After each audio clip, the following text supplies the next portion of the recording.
Hello Jeep fetishists, it's Greendot 319. How are we all doing today? We're all surviving coronavirus, I hope. Well, today I've got some fun for us. I think by the end of it, my intention is to get this thing spinning over on the starter and see if we can get some oil pressure out of it. But before that, let's go over some of the things we've been getting up to and have a look at some of the stuff I've actually been fitting on the Jeep so that we can get it ready to go.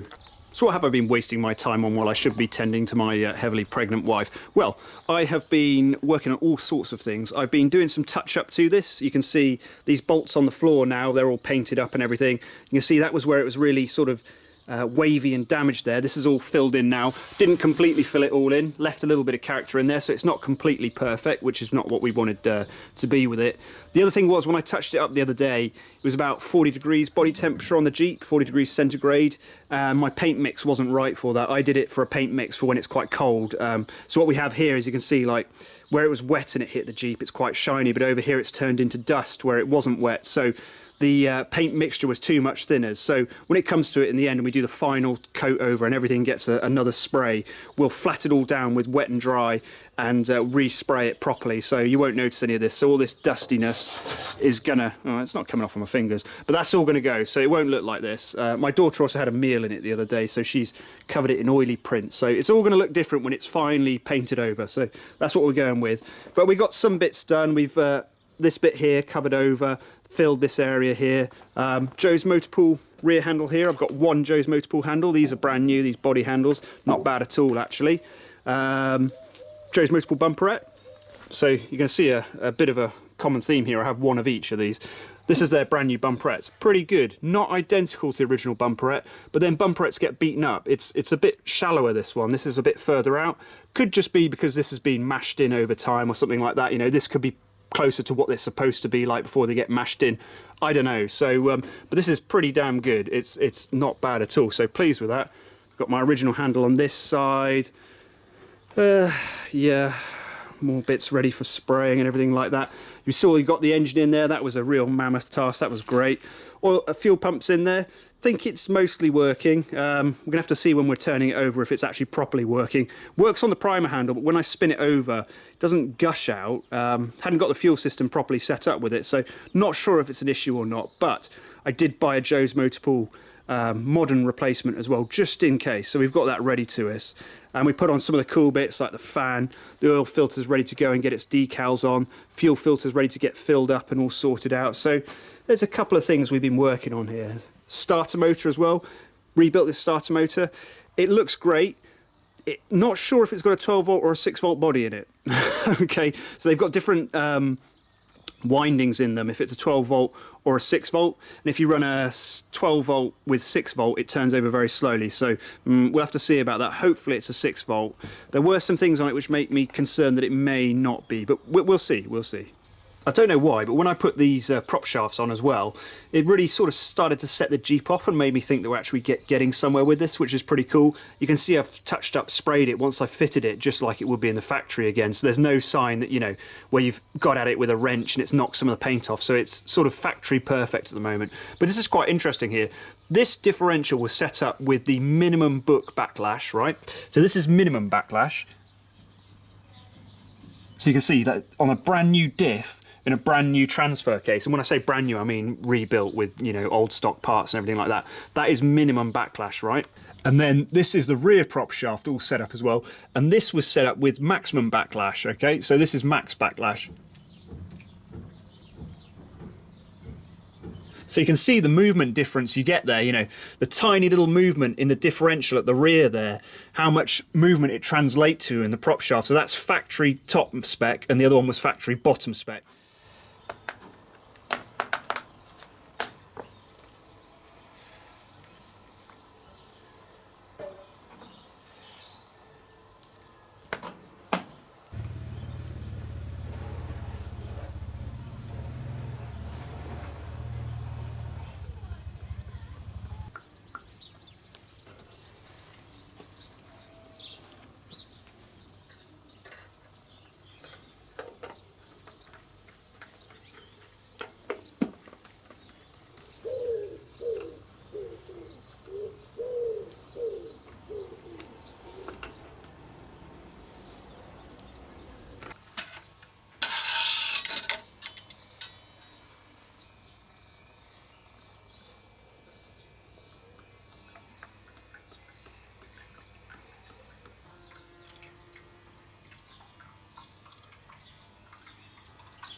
Right, so all that oil went in there fine. Now the only thing is that we've got oil in the filter, we've got oil in the sump, but there's no oil in this gallery along here and nothing in the oil pump. So when it comes to spinning it over for the first time, this area's just got air, so it'll have a real hard time drawing oil up from the bottom to pass it through the gallery. So you have a period of time when your bearings get no oil. So the best thing to do is prime it. So what you can do is you can fill the pump full of oil before you put it on, so there's oil already in it. Problem with that is when you're trying to gasket it with a wet gasket sealant, obviously the oil gets everywhere. So what you can do is put it on dry and then prime it using the Greendot 319 method, which is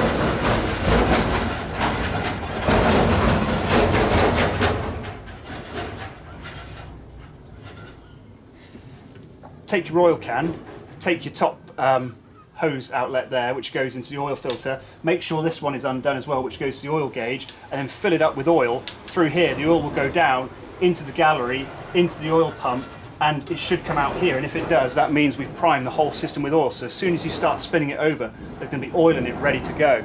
So let's get on with it.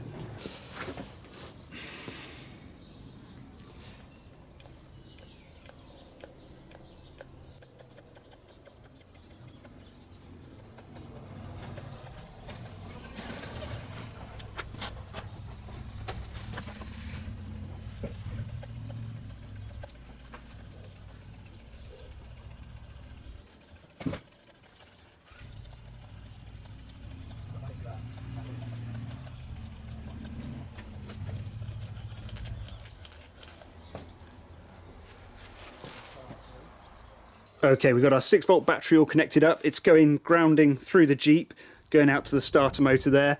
Haven't got this connector for the oil filter here, which is a bit of a problem. I've had to get that reordered then, so that was annoying that that's broken. What we'll do is we'll just have the oil go into this little catch tank here then, just for the moment, so it's not actually going through the filter to the timing chain, but that's all right. It's got assembly lube in it and everything like that. It's all primed, so hopefully then, let's have a look. Right, we put the Joe's Motor Pool gauge in this. That's the first oil gauge. I've actually got a couple of them, but they need rebuilding. Here's probably the one I will use. You can see it's reading just above 0 at the moment. Someone's been at it and attacked it and put it in the wrong way round and everything, so I'm going to take this one apart, use another body I think, and make a better one out of it. For the moment we'll use the Joe's Motor Pool, and he looks pretty good actually, so let's get in there, see if we can crank this thing over and see what happens. Right, we're ready for this. It's out of gear, so it's not going to go leaping off. So this is the first test then on 6 volt. Plugs are out. Oil gauge is in, it's all primed, we've got oil in there. Let's see what happens. Right, you ready?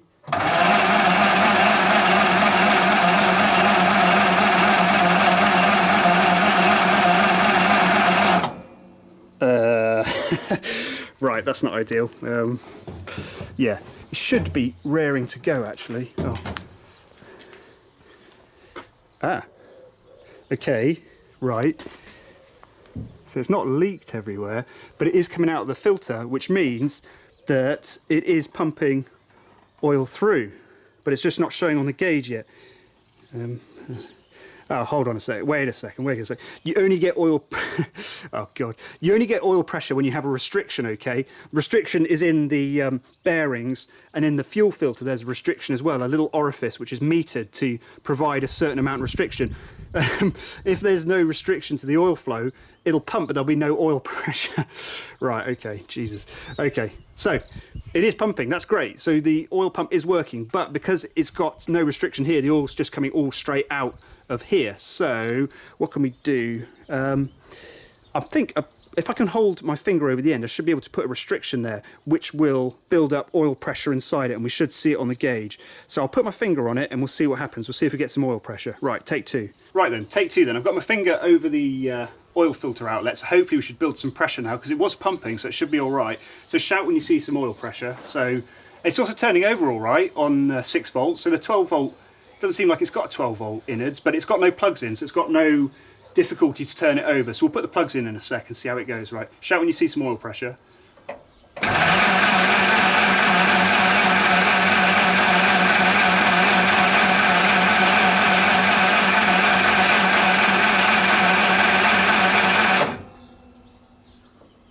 Right, so far so good. So put the plugs back in. Let's see how it turns over with the plugs in, see if it's got any oomph in it or not for the 6 volt system.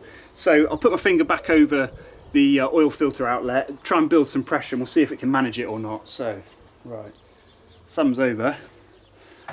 Here we go, right.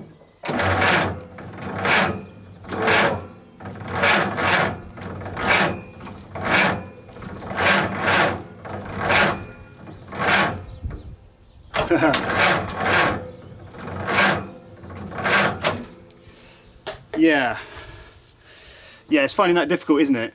Right, I've jerry-rigged the negative going directly to the starter there, so we can discount whether it's all my temporary bonding and seeing if that's working. So try it again and see if it's going to get more oomph out of it. See if this is going to work or not. Right then, fingers crossed, let's see.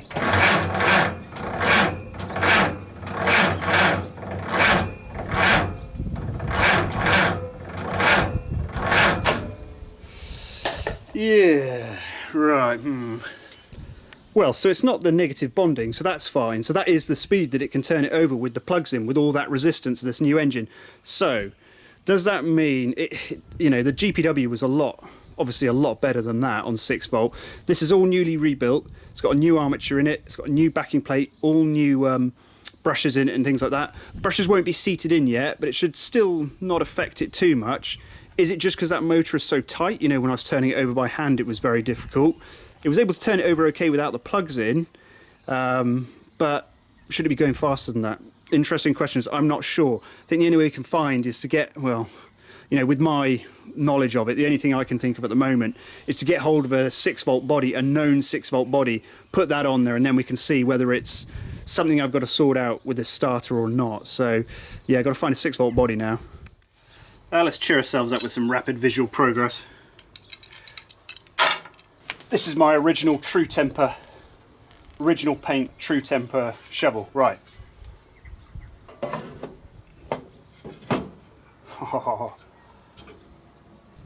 Just fitting the steering box, and there's just one thing I want to show you. Hopefully you can see the bolt going through there and the tab on the steering column. You can see there's just a little gap there, just on that right edge. I'm not sure if it's in focus or not, but you can see there's just a slight gap. That's the natural position the steering box wants to sit in, and what I've done is I put a couple of shims underneath that tab there. And you can see they made some little shims there to go in to allow you to sit this box in the right place, because the box is held in position at the top here. Well, the column is held in position by the column clamp, right? So the column clamp chooses where the bottom's going to be. So if it's off this way, you know, the box will want to move off to one side. So to make up for the difference in position of where the column clamp holds the box in relation to the frame, you can put a shim in to move it in or out a little bit, and that's naturally where mine wanted to go, so I've had to put a couple of shims in there. But you can see these little things, they're very important, and the factory intended you to do it, but not everybody knows about that. They're very little thin shims, you know, they're only tiny little things. You get 4 from Ford, and I've used 3, so yeah, just a cool little detail there. I think the reason this shovel fits in so nicely is because this indentation here is the original indentation. Often you swap out this lower portion here where it rots out, which is what we've done here. But the top indentation is the original one, and it wasn't on the GPW. And obviously the top real engine indentations are much better than the reproduction ones because the shovel lines up perfectly there, so that's really cool. Oh, a helicopter. Great, Bubby, well done. So, what we're moving on to then, guys, is, or not guys, Jeeps, whatever you want to say. This steering's all in here. It's pretty good. It's, you know, I'm still setting it up. Haven't got this sorted out, the steering wheel all sorted out properly, but it's aligned. It's got its notch in the center. You can just feel it. And then off to the side, it's all doing what it should do, which is excellent. Want to get the fuel system going, okay? And what we're going to do is, you know, I've got 10 carter carburetors to rebuild. So I'm going to put an original carter on it, and they're in here. There's hundreds in there. Yeah, there's a lot of carter carburetors, so I'm going to have an original on here. But I thought it would be interesting to try out the Joe's Motorpool carburetor. So I sent Danny at Joe's a text and I said, look, could you send me one and I can try it out? And he kindly did. So this is it. This is the Joe's Motorpool carburetor, which I've never tried. And it's what we're going to start using on the Jeep to start off with and see how we get on with it. I want to see, as it comes out the box, whether it will work straight away on a Jeep. So if you bought one and you didn't want to rebuild an original, will it work straight away without doing anything to it? If it doesn't, then we'll have a look at it, but if it does, perfect. So this is what you get. Start off with, awesome box, amazing, love it. Look at that. The font and everything is all fantastic. So that's really cool. So love the box. Start off with, that's an A+ already. And then, oh yeah, okay, cool. So we've got our little bits. I think these nuts are supposed to be half size or something, Can't really say about that. I think the nuts, you guys will know, I think the nuts are supposed to be cut down on the carb. Maybe that was just a GPW thing. Can't remember off the top of my head. Yeah, this is the original, this is the instruction sheet you get with the original Carter rebuild kits. So if you have I've got loads of these. When you get an original rebuild kit, you get that. Yeah, that's the later one. And there it is, looking very shiny. Reminds me of sort of motorbike carburetors, this does. There's sort of shininess and things like that. It's not what it's very blue. It's not what you know, a original. Let me get this out with two hands, stand by. Yeah, this is the sort of finish I can get on them. This isn't completely polished up, but this is the sort of restored finish that I'm able to get out of it. And obviously this is what their factory new looks like. So I imagine when these were brand new cast and didn't have any oxidation on them and what have you, this is probably what they look like actually with, you know, so that's pretty good. And we'll go through this properly. We'll do a video when we actually compare this like for like with one I've restored and go around it and have a look at it. But all we're doing here is just going to get it on and see if we can work it. But I mean, it looks great. It looks, I mean, if you told me to build a carb, I wouldn't believe they would, you know, a reproduction carb, I wouldn't believe they'd be able to do it quite as, I mean, to do it in the first place is nuts, but yeah, that's impressive. And I like the fact that the rivet, the copper rivet's not painted, the base is the correct sort of, you know, matte paint to it and everything like that. Looking good overall, looking good. Let's get it on. So just quick things I'm noticing about this already, which is slightly different, and you know, I've rebuilt quite a few of these now, and I haven't got one to compare to which is complete at the moment. So just off the top of my head, things are a little bit looser than I'm used to. I mean, the linkage rod here, I've never seen an original setup like that, moving around like that. Well, the ones I've rebuilt, they're quite different to that. Also the spring response, sort of in the accelerator pump there, it seems a lot weaker than the original springs are. Just off the top of my head, not a lot weaker perhaps, just weaker. So just some noticeable little differences there, which weren't the same as my original ones come out as. So interesting. There's a little bit of butterfly. Where do I feel it? There's a bit of butterfly movement backwards and forwards there, but you know, we'll see if it makes any difference or not. Probably doesn't make any difference, but just so you guys can see what I'm thinking when I'm looking at it, it just feels slightly different. Let's get some fuel in it then. Just using normal 95 octane, European 95 octane. In America you won't have this higher octane stuff. I used 97 in the old Jeep, in the GPW, but you don't need it, I decided. What is important is the, you know, the ethanol in it. Obviously in Europe at the moment, in the UK, we only get E5, but E10's coming, and I know you guys don't like that, and it's going to cause problems probably. At the moment we've got E5 in here, so 95 octane, which is now going everywhere. Right, we'll just put 5 litres in. Hopefully it doesn't leak out everywhere. Try and prime it. Cool, so no leaks currently. Fuel pump all in there. Got the glass bowl on it just so I can see what's going on. Obviously it wouldn't have a glass bowl, it'd have the metal bowl. All plumbed in, around, up to my filter, which I've left original decal on it. I mean, I was going for a factory restoration with this, but as time's gone on, I've sort of tried to keep it. I think factories can look overdone, over-restored sometimes. So, you know, keeping stuff like this just gives it a little edge, and, you know, not replating these copper-plated bits. I think it's copper-plated on these fuel fittings and stuff like that. Just gives it a nice sort of patina and look already, even though it's supposed to be brand new. So let's see, I don't think you can you can prime the whole system using the fuel hand pump, but let's see.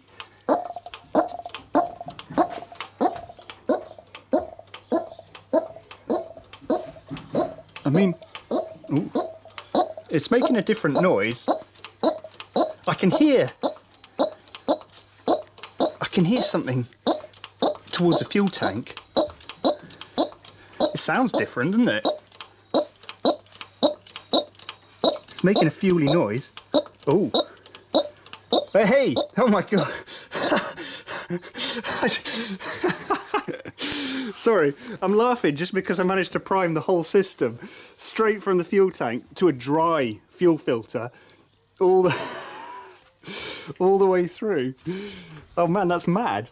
Right, I did not expect that. I was going to get a suction thing on here and suck it through, but wow, you can actually use the priming handle. Oh crap. Right, it's just about, it should squirt now. Or, oh yeah.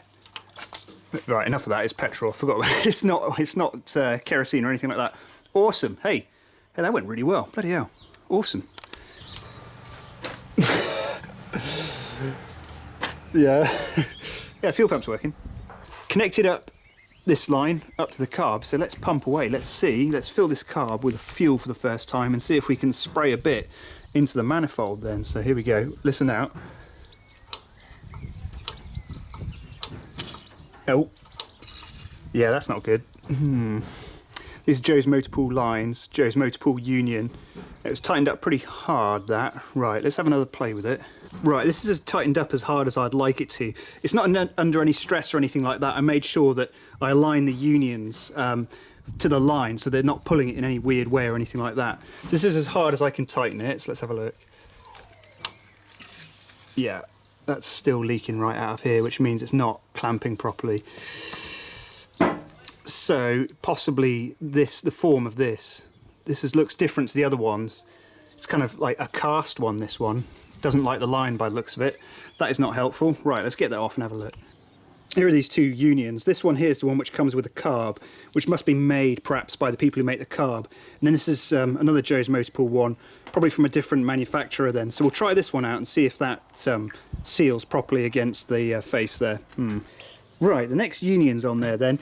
This is very tight, screwing into here. I loosened it off down the bottom so it wasn't pulling it, so I could align it, but very tight. Yeah, not ideal. So let's see.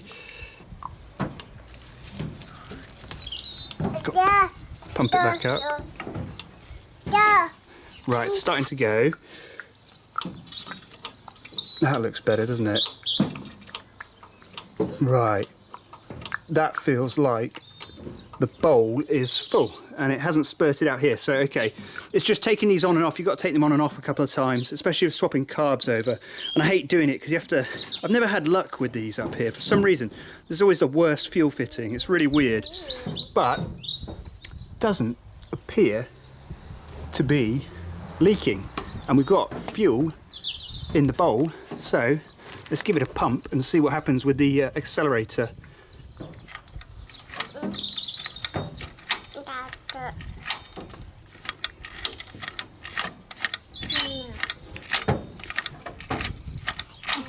Yeah, usually with the originals you can hear it spraying, you can feel some resistance as it does it.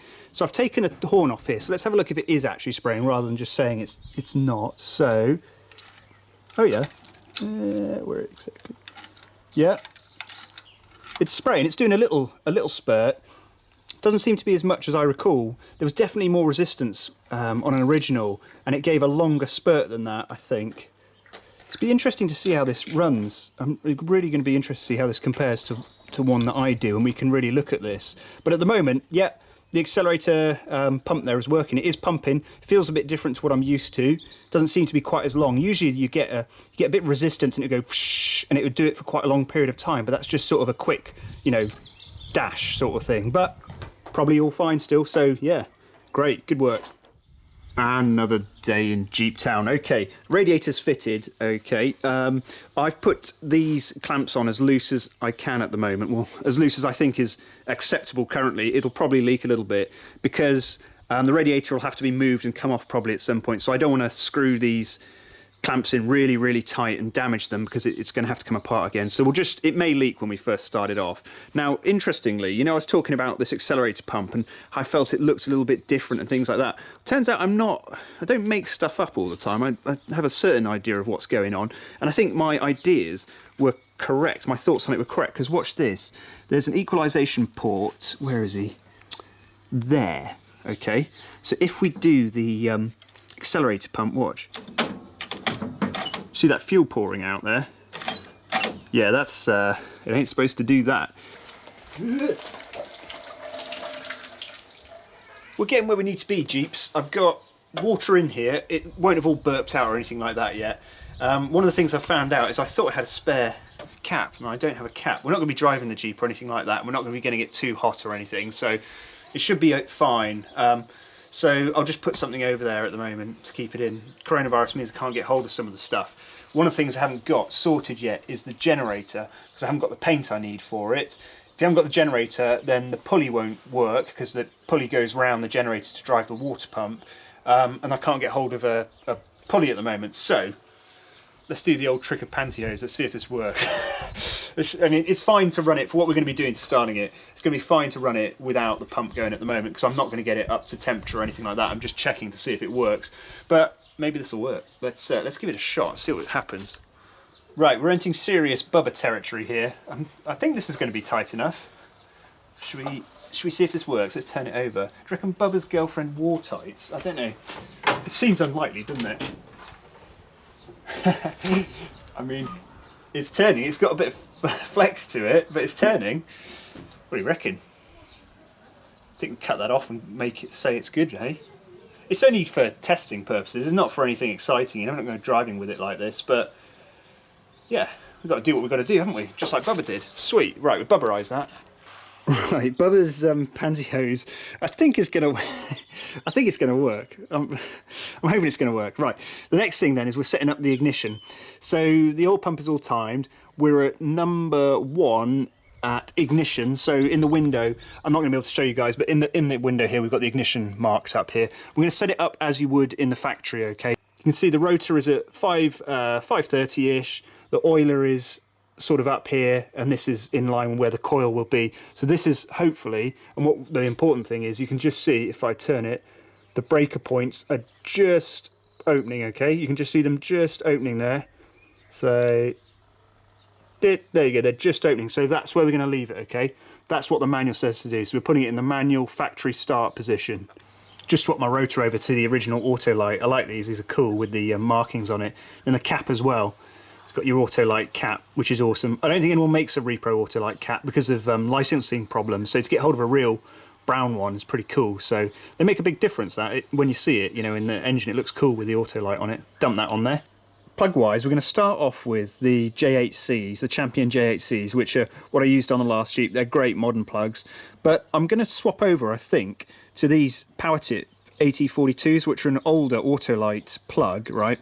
Just because they look a little bit more original with dark bodies on them rather than these bright shiny bodies. And then the other thing about them is they're also projected, so you can see the electrode sticks out. Electrode sticking out is supposed to improve the combustion and blah blah blah. It's a little bit more modern than this style here. So I was going to try these and just see how they go, and if they run fine, then great. Can't find much difference information about these AT42s online for like the application and what have you, but I mean, I think they're going to be good for a Jeep engine. As far as I can make out, the sort of vintage 50s, 60s engines they were used in should be fine to use in a Go Devil. So start with these ones, move on to these ones, see how this goes, see if this little projector bit makes a difference to how it runs. I bet you can't tell the difference.